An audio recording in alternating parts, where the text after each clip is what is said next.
یہ کہ پھر یہ انہوں نے انٹرویو کہا کہ میں تو صاف ستھری سیاست سمجھ کے آیا تھا، لیکن اب یہ صاف ستھری اور نظریاتی سیاست نہیں ہے۔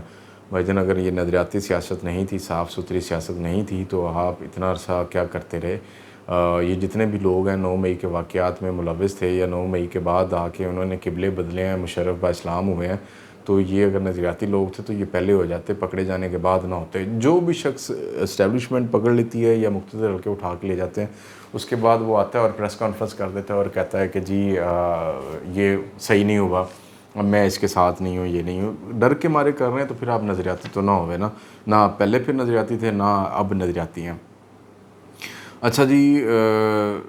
چیئرمین یہ جو سارا معاملہ تھا جی، اس میں وہ کہتے ہیں کہ چیئرمین نے خود پلاننگ کی، ایگزیکیوٹ کروانے والے تو آپ لوگ ہی تھے۔ پھر یہ کہتے ہیں کہ جی 2 گروپ ہیں، 2 مائنڈ سیٹ ہیں، ایک حماد اظہر صاحب، مراد سعید صاحب اور فاروق حبیب صاحب یہ گروپ ہوتا تھا، دوسرا علی محمد خان صاحب، شفقت محمود صاحب، عمر ایوب صاحب، یہ لوگ کہتے تھے کہ ریاست سے ٹکراؤ نہ کریں، اسٹیبلشمنٹ سے ٹکراؤ نہ کریں، مفاہمت کی پالیسی کو اڈاپٹ کریں، اور یہ خود بھی اپنے آپ کو اس گروپ میں بتاتے ہیں۔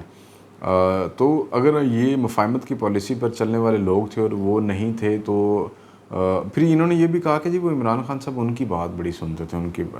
مائنڈ سے۔ تو بھائی جان آپ کہہ دیتے، آپ انکار کرتے، آپ نے تو انکار نہیں کیا نا، آپ نے خود کہا کہ جی میں گیا وہاں پہ ایکسپریس وے پہ، پھر جب اس نے کہا کہ جی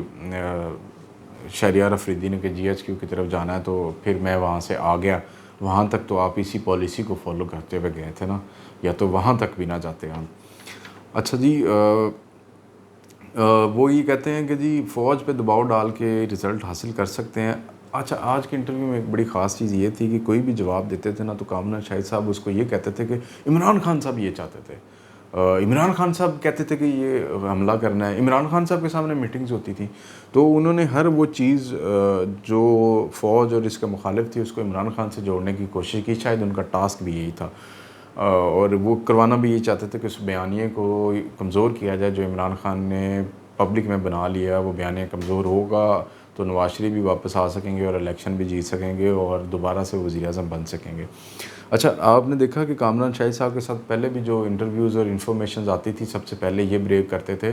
وہ زیادہ تر انٹیریئر منسٹری سے یا ڈیفینس منسٹری کی ہوتی تھیں یا اسٹیبلشمنٹ سے ریلیونٹ چیزیں ہوتی تھیں جو صرف انہی کے پاس ہوتی تھی، چاہے وہ آڈیوز کا معاملہ ہو یا بشرا بی بی کے حوالے سے خبریں ہوں۔ تو یہ اب مجھے نہیں سمجھ آئی کہ یہ خبر انہوں نے یا یہ انٹرویو انہوں نے خود کیسے پلان کر لیا، اور بڑے بڑے پائے کے مایہ ناز صحافی ہیں پاکستان میں، لیکن آپ کو پتہ ہے کہ بلو آئیڈ بوائے یہ مشرف صاحب کے بھی رہے ہیں، اور اب بھی یہ کہا جاتا ہے کہ یہ اسٹیبلشمنٹ کے بوائے ہیں۔ تو جتنا عرصہ یہ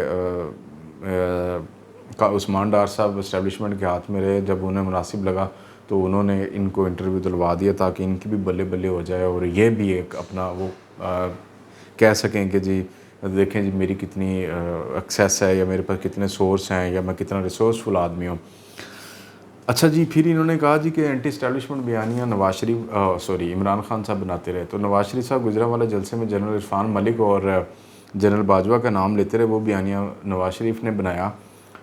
کیا ہوا؟ اسٹیبلشمنٹ سوئی ہوئی تھی، کسی نے نہیں پوچھا، نگران حکومت پوچھ لیتی بلا کے، پھر دوبارہ لندن میں ایکٹیو ہوئے ججز اور جنرلوں کا احتساب کرنے کے لیے، پھر انہیں پتہ چلا تو پھر خاموش ہو گیا کہ اسٹیبلشمنٹ تو ہمیں وزیر اعظم بننے نہیں دے گی، واپس نہیں آنے دے گی، تو پھر خاموش ہو گئے۔ تو اسٹیبلشمنٹ ادھر کیوں نہیں جاتی، یہ ان کو کیوں نظر آ رہا ہے؟ شاید اس لیے بھی کہ اسٹیبلشمنٹ کی مرضی ہے کہ نواز شریف صاحب وزیر اعظم بنے، یا اس طرح کا آدمی اسٹیبلشمنٹ کو سوٹ کرتا ہے، عمران خان صاحب جیسا آدمی ان کو سوٹ نہیں کرتا۔ اچھا پھر اس کے بعد یہ ہے کہ جی عمران خان کو اندر سے معلومات تھی، کس کے اندر سے؟ شاید وہ بتانا چاہ رہے تھے کہ فوج کے اندر سے۔ پھر اس کا مطلب ہے کہ عمران خان صاحب کو اگر فوج کے اندر سے معلومات تھی تو عمران خان نے جو بیانیہ بنایا وہ اسی انفارمیشن کی بنیاد پہ بنا کہ فوج میں بھی سپلٹ تھا۔ پھر وہ کہتے ہیں کہ مجھے فوج کے اندر سے انفارمیشن ملی، وہ جو حملہ ہوا تھا عمران خان صاحب کے اوپر اسلام آباد جاتے ہوئے لانگ مارچ کے اوپر، اور انہوں نے جو ایف آئی آر درج کروائی اس ایف آئی آر میں ان لوگوں کے نام بھی نہیں شامل کیے گئے۔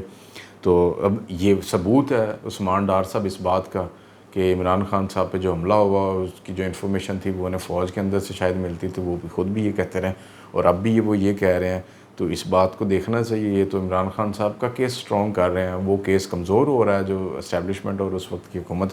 بنانا چاہ رہی تھی عمران خان صاحب کے خلاف۔ اور پھر وہ کہتے ہیں کہ 9 مئی کے کا مقصد تھا کہ فوج کے اندر پریشر کیا جاتا اور سیاسی حکمت عملی کے طور پہ پریشر ڈیولپ ہوتا اور جنرل عاصم منیر کو ہٹا دیا جاتا.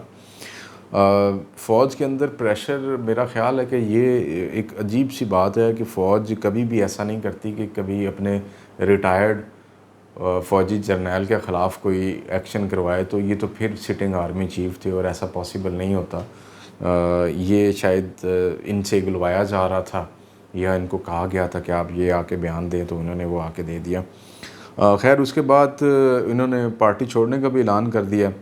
اور یہ بھی کہا جا رہا ہے کہ عثمان ڈار صاحب سیاست سے بھی الگ ہو گئے اور وہ سیاست میں بالکل نہیں آئیں گے. ناظرین یہ تو ڈسکریج کیا جائے گا ہر اس نوجوان کو جو سیاست میں آنا چاہتا ہے. یہ کرنٹ گورنمنٹ تو اس ملک کے لیے، یا یہ جو رجیم ہے یا یہ اسٹیبلشمنٹ ہے یا یہ چیف ہیں، یہ اس ملک کے لیے ہر اچھا وہ کام کرنا چاہتے ہیں جو اس ملک کے لیے بہتر ہے. تو نوجوان کو سیاست میں لانا اس ملک کے لیے اور اس سے بڑا اور کیا کام ہوگا. اگر آپ اس طرح کی چیزیں کریں گے تو نوجوان ڈسکریج ہوگا اور میرا خیال سیاست میں نہیں ہوگا، تو پھر صرف اور صرف میدان میں آپ ہی رہ جائیں گے. اور پھر آپ جو کریں گے وہ ملک، عوام ایک دن شاید اس کے خلاف بھی کھڑی ہونی شروع ہو جائے گی. تو یہ خود آپ اس طرح کی چیزیں کر کے عوام کو اپنے خلاف کھڑا کرنے کی کوشش کر رہے ہیں. خیر ناظرین، آج کا ولاگ تھا، آپ نے سنا. آپ کو پسند آیا تو شیئر کیجیے گا، لائک بھی کیجیے گا اور ہمارے چینل کو سبسکرائب کیجیے گا. مجھے اجازت دیجیے. اللہ حافظ.